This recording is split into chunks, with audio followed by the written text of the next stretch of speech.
Have you ever been there? You're staring at a textbook, you know you need to study, but your mind is just running a full-blown marathon of worry.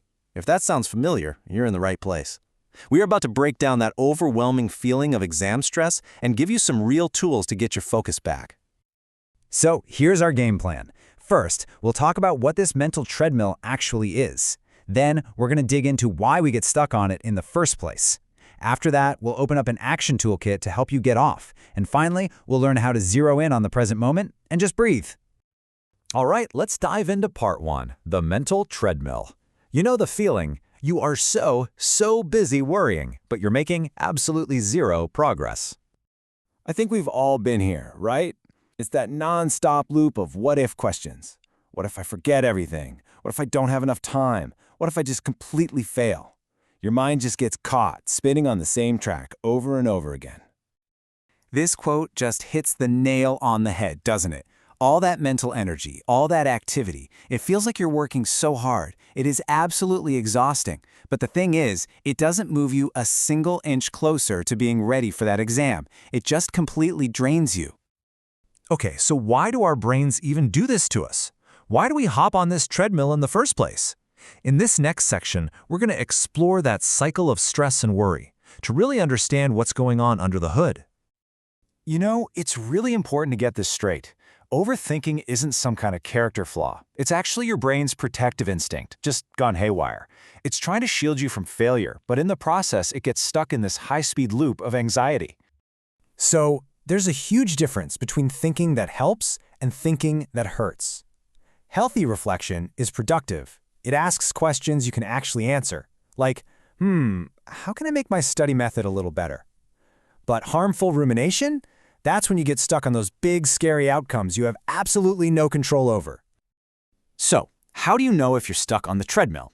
Well, there are a few dead giveaways. First, there's that constant, buzzing anxiety that just won't quit. Then comes that crippling self-doubt, the little voice telling you you're not good enough. And finally, you get decision paralysis. You're so overwhelmed, you can't even decide which chapter to start with. All right, enough about the problem, let's talk solutions. This section is all about your action toolkit. We're talking practical, real tools you can use right now to step off that treadmill and start moving forward. We're going to focus on 3 core tools. Number 1, grounding yourself to calm down those physical feelings of anxiety. 2, reframing your worries to turn them from fear into action. And 3, simply making a decision to break through that feeling of being stuck. First up, grounding. This is all about connecting your mind back to your body. See, when your thoughts start racing, your body tenses up, but you can interrupt that. Just try this with me. Breathe in for 4 seconds, hold it for a moment, and then breathe out slowly for 6 seconds. Doing that literally sends a signal to your nervous system that you're safe, and it gives your mind the space it needs to quiet down. Okay, tool number 2 is a real game changer. It's called reframing. This is where you take that huge, scary thought, what if I fail, and you transform it into a small, practical question. Okay, what is my very next study step? Just like that, you shift your focus from a terrifying outcome to a tiny, manageable action. And our final tool is so simple it almost sounds too easy. Just make a decision. Any decision. Instead of being paralyzed by a mountain of textbooks, just pick one single chapter and decide to study it for 25 minutes. That one small, concrete plan is enough to break the spell of overwhelm and get you moving again. Okay, so now that we have the tools, we need the right mindset to make them work. That's what this section is all about. It's about learning to focus on the present, shifting all that energy you were spending on what if to the reality of what is. Seriously, you can think of mindfulness like a power-up for your brain. When you practice just being in the moment, you start to silence all that inner noise and criticism. You boost your focus on what's right in front of you, and you reclaim all the energy that worry was stealing.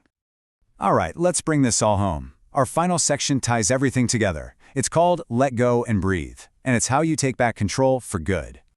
This is so important to understand. You are never going to stop anxious thoughts from just popping into your head. That's impossible. That's not the goal. The real power comes from recognizing them for what they are, just thoughts, and then choosing not to follow them down that rabbit hole. You are the one in control. When you get right down to it, no amount of worrying is going to change your exam score. It's not going to fix the past or predict the future. All it does is rob you of your peace and your focus right here in the present, which, by the way, is the only time you actually have to get prepared. So I want to leave you with a challenge, something you can put into practice today.